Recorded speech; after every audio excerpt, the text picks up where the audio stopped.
week 4 of the North American LCS, with Team Dignitas sitting at 4-2. Goes for impact. Big stun's gonna land. Nice!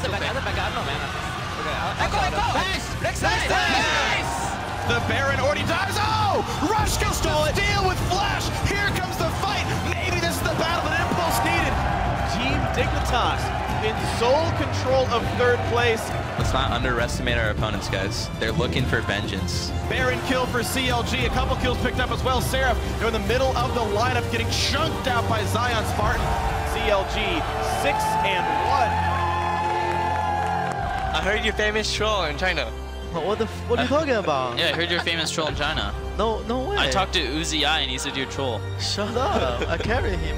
2 Wild Turtle. Santorin barely slinks away, but Phoenix is in the mix. But here comes Bjergsen, the savior of PSM. Finds one Phoenix at the front lines, but look at the damage coming out.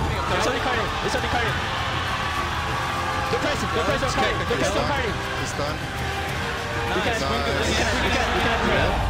And would you believe it, from behind, Team Solo mid lag knockdown Team Liquid. Bloop. Juke. Wait, he went back to base. Yeah, that. What the f? Whoops. Hanser's back in base. Hanser f***ed up. They get inside the head of teammate and they take him down. That equalizer is absolutely beautiful. 3 down for Cloud9 already. Bring themselves to 3 and 4. Enemy takes down Cloud9.